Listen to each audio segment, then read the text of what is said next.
Shalom, selamat pagi Bapak-Bapak, Ibu-Ibu Jemaat GBIS Haleluya Palur dan juga sahabat-sahabat ibadah online dimanapun berada, baik yang ada di dalam negeri maupun yang ada di luar negeri. Pagi hari ini mari kita satukan hati, mari kita buka hati kita untuk taburan kuasa firman Tuhan. Mari kita berdoa. Bapa, kami mengucap syukur pagi yang indah Kau berikan pada kami, sukacita yang sempurna Kau tanam dalam hidup kami, bahkan kesehatan, kekuatan Kau limpahkan untuk kami. Dan dengan berkat-berkat-Mu ini kami akan beribadah bersama, walaupun dalam ibadah online, tapi kami percaya Roh Kudus-Mu akan memberikan kekuatan, Roh Kudus-Mu akan memberikan kasih karunia kepada kami yang belajar tentang firman-Mu. Kami telah siap buka hati dan biar Roh-Mu bekerja. Dalam nama Yesus kami telah berdoa dan mengucap syukur. Yang percaya katakan amin. Sekali lagi, shalom Bapak Ibu. Mari kita bersama-sama belajar tentang firman Tuhan dengan satu tema. Apakah Anda ingin hidup damai? Apakah Anda ingin hidup damai? Satu pertanyaan retorika, tidak perlu dijawab, tetapi semuanya kepingin. Sebab yang namanya damai itu menjadi dambaan bagi semua orang. Baik itu kaya maupun miskin. Baik itu memiliki jabatan tinggi ataupun tidak memiliki jabatan apa-apa. Baik itu orang pinter maupun orang bodoh. Yang namanya damai itu menjadi keinginan mereka. Nah, apakah damai itu? Simple Bapak Ibu. Damai itu tidak punya musuh.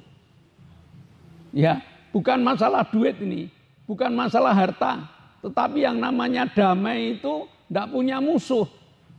Nah, kalau orang tidak punya musuh, tentunya hidupnya tenang. Dengan tetangga tidak bermusuhan, ketemu tetangga senyum muka gembira. Dengan teman tidak bermusuhan, maka ketemu teman damai dan sukacita. Di pekerjaan tidak punya masalah, maka di pekerjaan pun damai dan sukacita. Nah, jadi sangat-sangat simple. Kepingin damai dalam hidupnya, tidak punya musuh. Jangan cari musuh. Nah, kadang-kadang yang menjadi musuh itu bukan orang lain. Kadang-kadang musuh itu dari diri sendiri. Yang cari perkara itu bukan orang lain. Kadang-kadang yang cari perkara itu dirinya sendiri. Maka mari kita belajar tentang firman Tuhan. Dan hanya firman Tuhan yang akan memberikan pelajaran kepada kita supaya kita dapat hidup damai dimanapun kita berada. Nah, Yakobus 1 ayat 19. Yakobus 1 ayat 19. Hai saudara-saudara yang kukasihi, ingatlah hal ini. Setiap orang hendaklah cepat untuk mendengar, tetapi lambat untuk berkata-kata dan juga lambat untuk marah. Setiap orang boleh cepat mendengar. Ada berita apapun juga boleh cepat mendengar kita. Tetapi firman Tuhan katakan kita harus lambat berkata-kata dan lambat untuk marah. Nah, apa bisa? Kalau firman Tuhan yang mengajarkan, pasti bisa. Kenapa? Karena firman Tuhan itu dilengkapi supaya kita lambat berbicara, supaya kita ini lambat untuk marah, itu sudah dibekali. Kalau kita Kristen, kita harus mengampuni, nomor satu. Hati kita ini harus penuh dengan pengampunan. 70 kali 7 Supaya dengan pengampunan ini kita tidak cepat marah. Ya, kita tidak cepat marah. Jadi gampang diucapkan, tetapi sulit untuk dipraktekkan kalau kita tidak benar-benar menggunakan firman Allah di dalam pedoman hidup kita. Nah, jadi untuk menikmati damai itu bagaimana? Untuk menikmati damai itu kuasai diri dan kuasai hati. Hati tadi sudah penuh dengan pengampunan, diri kita kuasai kepingin marah, dikuasai. Kalau aku marah dosa. Kalau aku marah melanggar firman Tuhan. Kalau aku marah tidak ada damai di dalam hidupku. Jadi tanpa menguasai diri, tanpa menguasai hati, manusia akan cepat marah. Ya, karena suara yang masuk ke telinga kita ini banyak suara-suara yang tajam. Banyak suara-suara yang tidak menyenangkan hati. Banyak suara-suara itu yang membuat emosi muncul. Tetapi tadi kalau kepingin damai,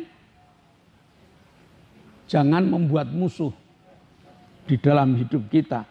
Nah, untuk menguasai diri dan untuk menguasai hati, manusia harus menerapkan setiap orang hendaklah cepat untuk mendengar, tetapi lambat untuk berkata-kata.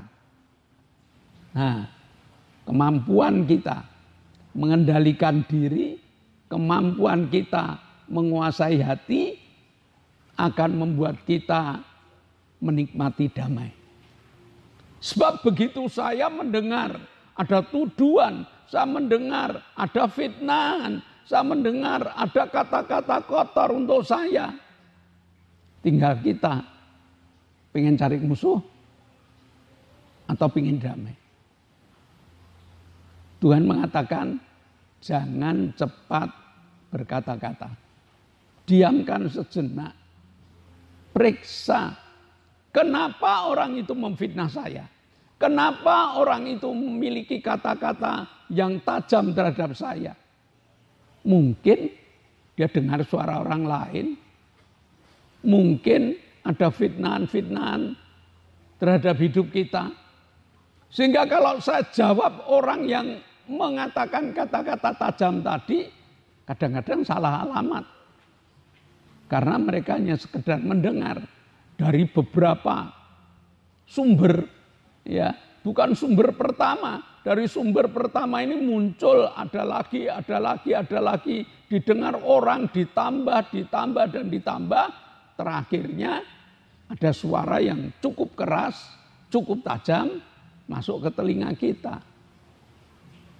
Yang betul diam dulu. Ya, begitu kita diam, kita olah, kita minta kepada Tuhan pengampunan yang Tuhan katakan kepada kita 70 kali 7 kita terapkan, maka suara yang tadinya keras, suara yang tadinya tajam, suara yang tadinya tidak mengenakan ini tidak membakar hidup kita. Nah, ini yang perlu kita kerjakan. Lalu sekarang lebih canggih lagi. Ya, sekarang lebih canggih lagi. Tidak cukup dengan cepat mendengar, tetapi ditambah dengan cepat melihat.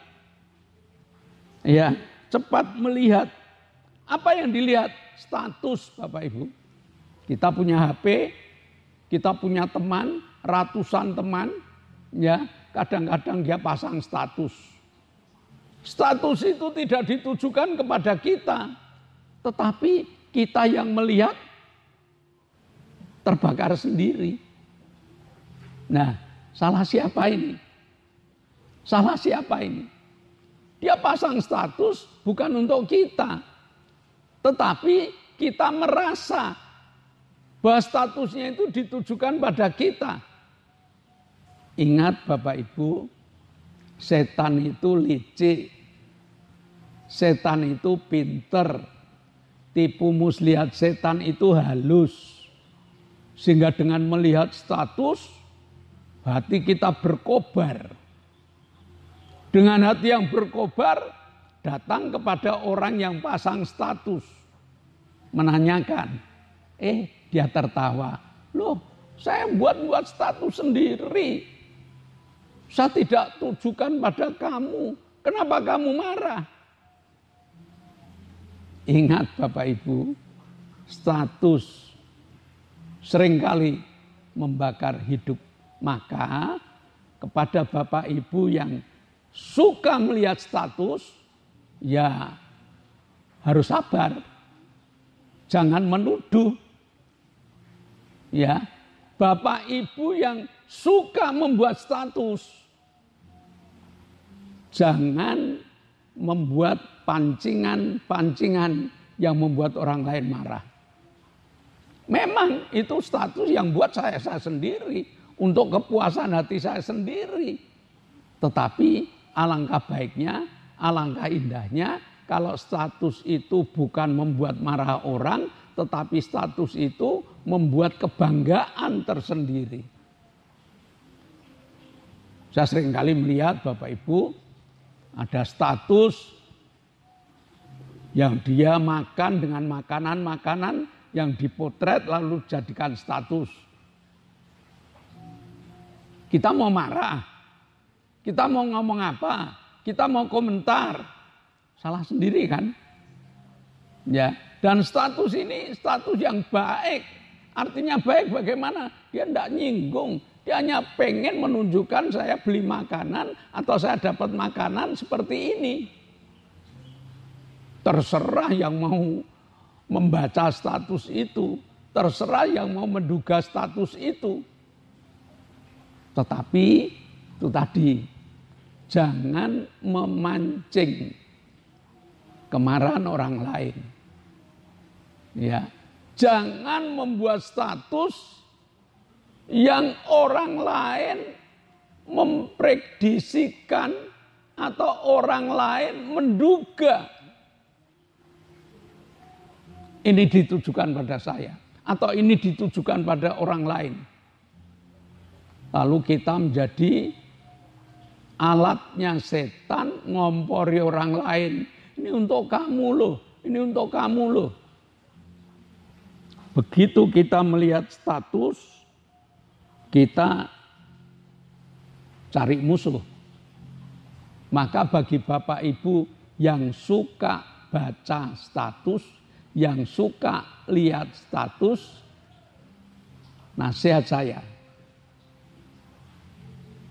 ingin damai atau ingin tidak damai?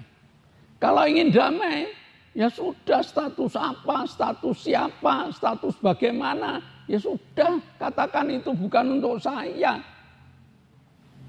Ya, cukup sulit Bapak Ibu.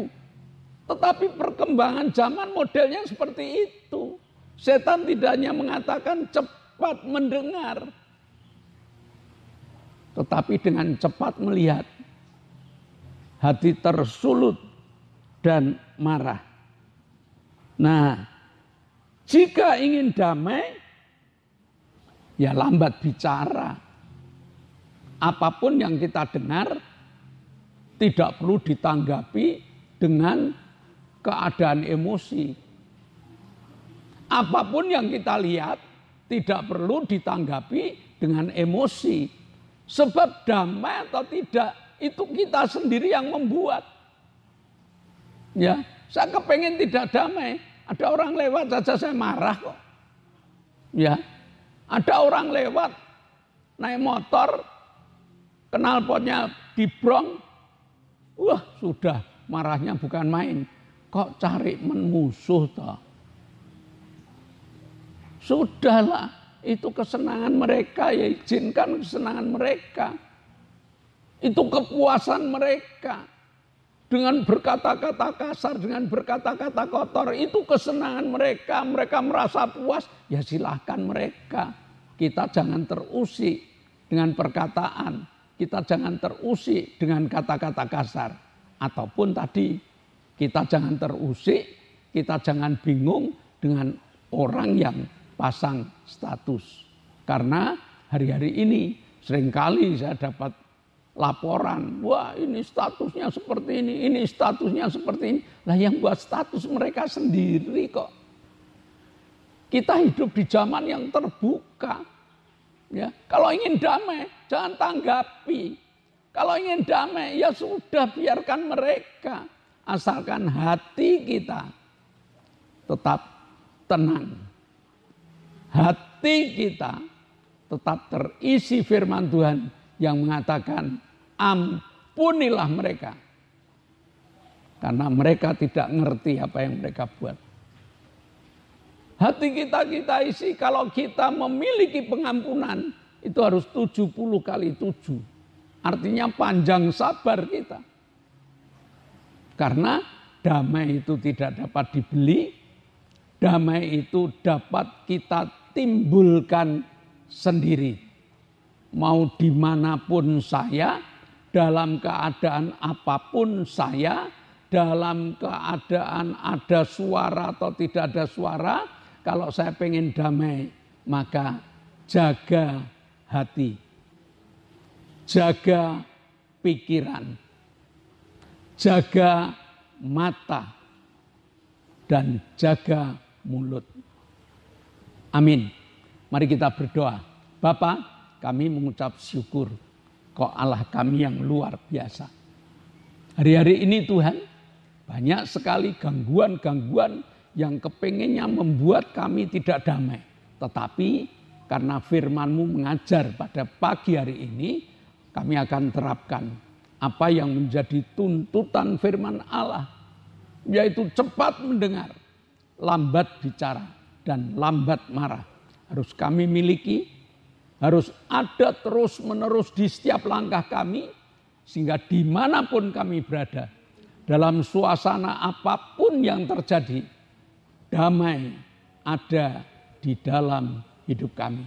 Pagari bentengi kami dengan kekuatan-kekuatan, sehingga kami tidak hancur di dalam guncangan, tetapi kami tetap menunjukkan bahwa kami adalah anak-anak-Mu yang Kau kasihi. Terima kasih Bapa, dalam nama Yesus kami telah berdoa dan mengucap syukur. Yang percaya katakan amin. Shalom Bapak Ibu. Sebelum kita berpisah satu dengan yang lain, ada beberapa pengumuman. Yang pertama yaitu GBIS Haleluya Palur sudah mengadakan ibadah on-site, ibadah tatap muka. Nah, ibadah tatap muka ini dengan jadwal Minggu jam 7 pagi untuk anak-anak sekolah minggu. Minggu jam 9 untuk ibadah raya atau ibadah umum. Maka kepada Bapak Ibu yang belum memiliki gereja, belum menjadi anggota gereja lain dan kepengen beribadah, kami siap untuk menerima Bapak Ibu dan kami siap untuk beribadah bersama dengan Bapak Ibu. Tiap hari Selasa jam 6 sore ada ibadah pendalaman Alkitab. Kita sudah sampai di 2 Tesalonika pasal yang pertama. Nah, Bapak Ibu yang kepingin mendalami firman Tuhan, yuk datang untuk belajar firman Tuhan bersama-sama di Selasa sore jam 6. Tiap hari Jumat ada 2 kegiatan. Yang satu kegiatan Joyful Blessing, itu persekutuan doa rumah tangga Permata dengan nama Joyful Blessing, mulai jam 6 sore. Sedangkan jam 6.30 atau setengah 7 itu ada kegiatan cabang. Bapak Ibu kepengen ke Joyful Blessing atau kepengen ke cabang, monggo. Mari aktivitas ini kita ikuti supaya iman kita terus meningkat ya, karena hari-hari ini adalah hari yang jahat. Ya, gampang marah, gampang pencobaan datang dan sebagainya. Kita tetap kuat. Tiap hari Sabtu ada ibadah kaum muda, youth, dengan nama Revive Generation. Pemuda dengan acara mudanya, pemuda dengan gaya mudanya. Mereka ingin beribadah bersama-sama, mendalami firman Tuhan bersama-sama, tumbuh bersama. Kalau anak-anak Bapak Ibu, ada yang masih muda, kirim supaya bergabung bersama Revive Generation. Kalau ada anak-anak muda yang belum ikut, ayo tinggalkan waktu sukacita, tinggalkan hobimu, tinggalkan kesenanganmu, sebentar belajar bersama dengan mereka. Dan ibadah online tetap ada.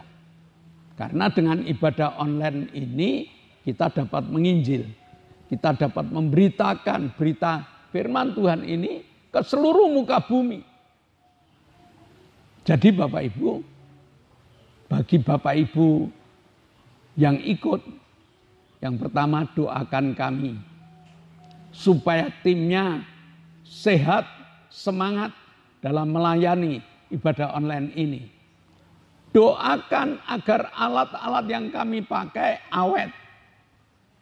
Dan kepada Bapak Ibu yang buka ibadah online, tolong di-share.